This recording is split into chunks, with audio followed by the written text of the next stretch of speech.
So as I looked through this show, man, there was nothing I was really interested in through most of this show. However, there is one name that I think has gone just completely under the radar for far too long.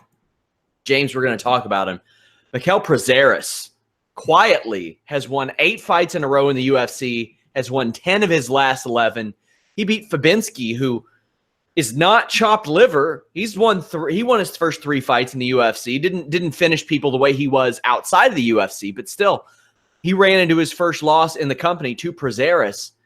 Meanwhile, Prazeres isn't exactly the guy you expect the UFC to push. He is a 37-year-old, 5'6" welterweight.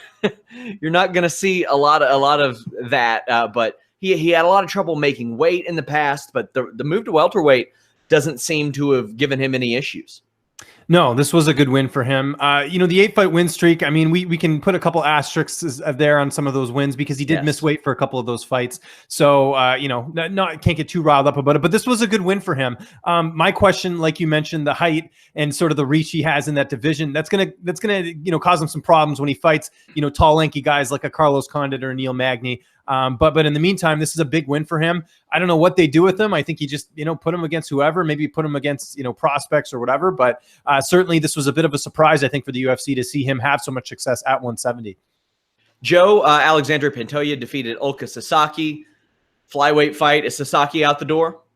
Yeah, I would think so. I mean, especially because it was such an early finish. I thought that fight would potentially even go the distance, but the fact it ended so quickly in the first round, 2 minutes and 18 seconds. Yeah, I think he's done with the UFC at least. Joe, I want your thoughts on the Cynthia Calvillo weigh-in. She came in and beat Botelho pretty quick, or not pretty quickly, just under 1 round, but looked very good in doing so. Did not look good on the scale. She says it's just because she didn't want to give the crowd a free show. I don't think so. That was a little bit scary to watch unfold, Joe. Yeah, it's a little disturbing. Obviously, she can't make that weight anymore. She was 3 pounds over. She all to do is lose another 2.5 pounds, and she wasn't able to do that. Now that could be a variety of issues, but when it's a pattern, just going to have to move up to 125. James, what were your thoughts when you saw this? I mean, this is a woman who you talk to with pretty fair regularity, and maybe no indication that it was this rough. 3 pounds, that's a pretty big miss. It is. If you saw the comments she made right after the weigh-ins, or her coach did with Jim, I forget who it was. They released a statement. I want to say it was Jim Edwards from MMA Knit that spoke to her team after. She worked with Lockhart and Leith heading into the fight. She was on her period apparently, so I don't know how much that impacted her weight cut in terms of her missing. But yeah, it was concerning. That was one of the worst weight cuts I've seen in a very long time. I mean, she barely made the scale. Her face was grimacing. It was not a good look overall. If we're going to chalk it up to, she was on her period. I'm not an expert on that stuff, but clearly, it's one of those things where, I think that this is the only time she's had like a bad cut like this. There's a lot of travel involved. I'll kind of give her a mulligan on this one, but in general, very concerning as far as her, trying to make that weight going forward. We'll see how she looks on the next one. The consistently inconsistent Marlon Vera picked up a win over Guido Canetti. He's the type of guy you'll see win a fight, lose a fight, win 3, lose 2. That's just where we are. But Ian Heinisch was a guy that a lot of people didn't expect to win coming into his fight against Cesar Ferreira, and with good reason. Ferreira is a pretty established guy in that UFC middleweight division, but you spoke to Heinisch ahead of this fight, James.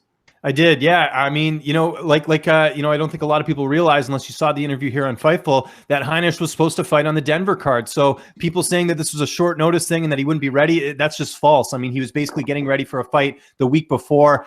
He took advantage of this opportunity. I thought if Heinisch was going to win this fight, it would be an early knockout, but he ended up just, having a better game plan, outstriking Ferreira. Heinisch looks great. And of course, it was great to see the big push that he's had, with his backstory, going and serving some time in jail, being on Rikers Island. I mean, it's pretty crazy if you look at the backstory there, but couldn't be happier to see Ian getting the win column here. These LFA middleweight champions that get promoted to the UFC do quite well in their debuts, and Heinisch is just another one to add to that list. All right, James.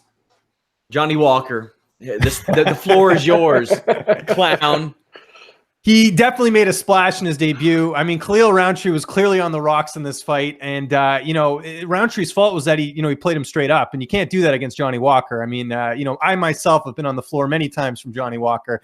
It's one of those things. I mean, this is a guy that really made a splash in his debut. I know I already said that, repeating punts here, but he really did. He looked great in this fight. Really athletic, a very tall guy for the division. We didn't know a lot about this guy heading into the matchup because, again, Contender Series Brazil was like one of these FBI, CIA operations where no one could watch it. We didn't know the results. It was kind of just put under wraps. I have no idea why. That was a dumb move in my opinion. But, great win over Roundtree, who had never been finished by strikes in his career. This is a guy the UFC should build on in a division that doesn't really have a lot of prospects in terms of, up and coming talent. So this is a great win for him. And I hope the UFC continues or takes advantage of the momentum that Walker had on the night there. And lots to celebrate. I'm always a fan of these up-and-coming light heavyweights, even from Cutelaba to Dom Reyes, which if you're an up-and-coming light heavyweight, you're pretty much a top 10 now. That's just where we're at. And Johnny Walker, I think, is one that people should look out for. Joe, James mentioned the body size, like the frame that he's got. That could be a great thing. I mean, we've seen Kendall Grove kind of have a similar like frame as compared to the weight divisions that he's been in. But in this light heavyweight division, it's not that deep. No, and I'll be honest with you, I think the guy's a weirdo. He's like just basically on that post-fight interview, like some of the stuff, I'm like, dude, this is the first time you've ever watched, you ever been in the UFC? I know, I get that, but like there's a certain protocol, but man, he's got skills. I mean, to do that to Khalil Roundtree is something else, man. That's something special. That's a lot of power that this guy can generate. Those elbows from the clinch were pretty brutal. So pretty impressed with this guy. I just hope he kind of cleans up his post-fight antics, if you know what I'm saying. Who could we see him against next, James?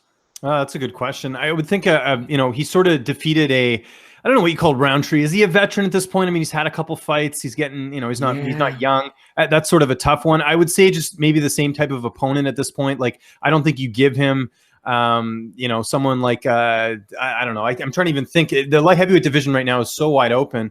I don't know. Maybe like, would you give him like a Shogun at this point? I mean, No. Shogun really at this point hasn't shown a lot. I think, when you have guys like Shogun or, Little Nog is another good example of guys that, are veterans, but they really haven't made much noise in that division. I think those are the type of matchups the UFC should make going forward because really, I mean, if you're a veteran, you need to sort of do that passing of the guard, I think. So I think that's probably what's next, a veteran type matchup like that. Yeah, I could also see them putting him against like somebody like Pragno or Stasic, maybe putting him on one of those European cards or something to fill it out. And if he gets a win over there, good. You just never know. Ricardo Lamas defeated Darren Elkins. This is an impressive win because Darren Elkins is still a legit guy. Even though he's lost 2 in a row for the first time in his career, Joe, Ricardo Lamas looked very good. And at 36 years old, he needed a win like this. He needed a finish over a legit guy like Darren Elkins after he lost to Josh Emmett and Mirsad Bektik back-to-back.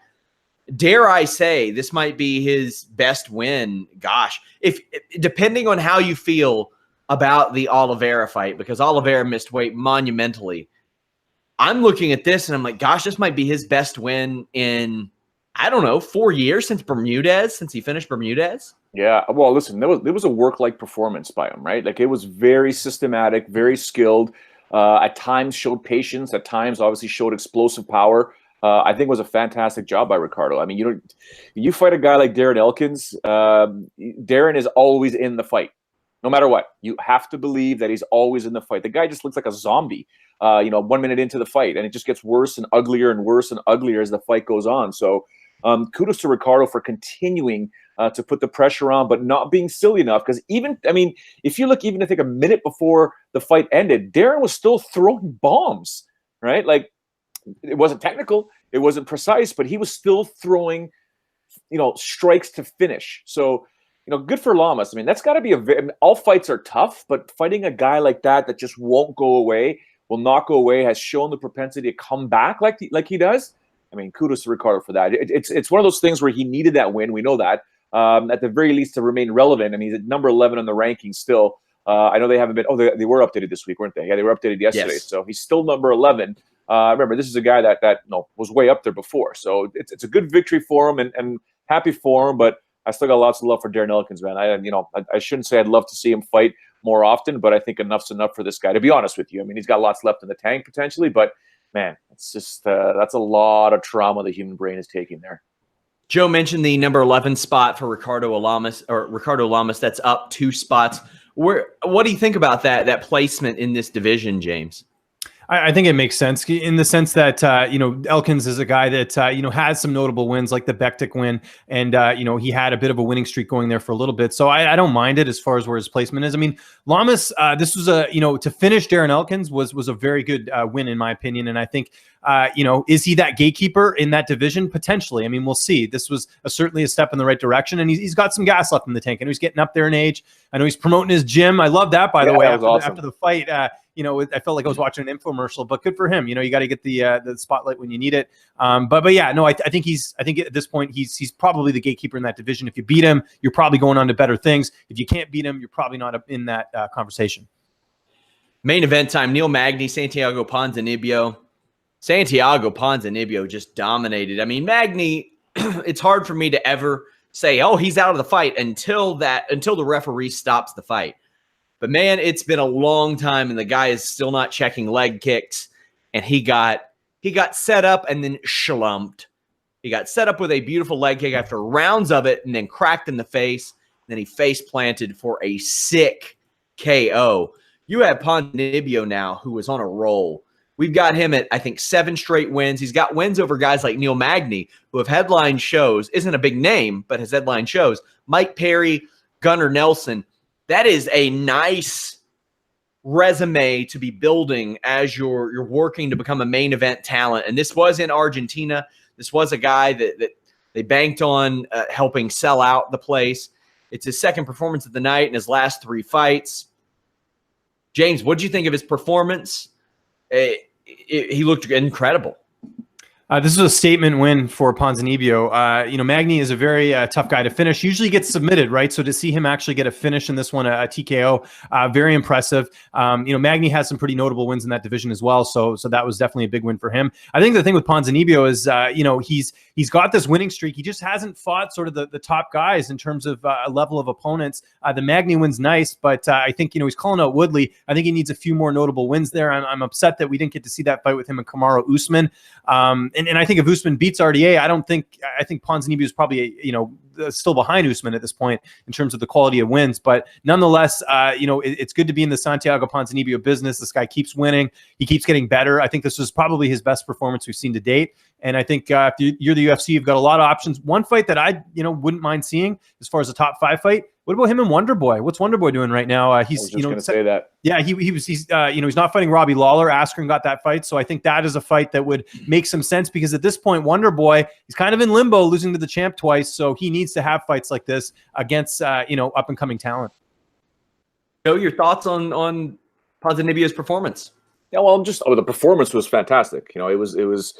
He did what he had to do. I think, I don't know that he's underrated or underappreciated by the hardcore fans. I mean, the mainstream fans probably don't know who he really is, but he's got skills, always had that. I mean, he was the guy that silenced that whole Mike Perry train. Like he derailed that Mike Perry train, right? So here's a guy that, in my opinion, that, I'm looking at the rankings. I thought to myself, Stephen Thompson could be one guy that he competes against. Damian Maia doesn't have an opponent either. Right. So, there's a way to build a name. And believe you me, guys, I don't know what either one of James, you may, because you worked over at Sportsnet, but Sean, you know your soccer. A little bit. I'm trying. They're the biggest hatred / rivalry in all of sports. You can talk about Red Sox and Yankees and all you want, blah, blah. It is Argentina and Brazil. Okay, on the soccer level, it's ingrained in the culture. I mean, there was a few top 5 things that I've seen recently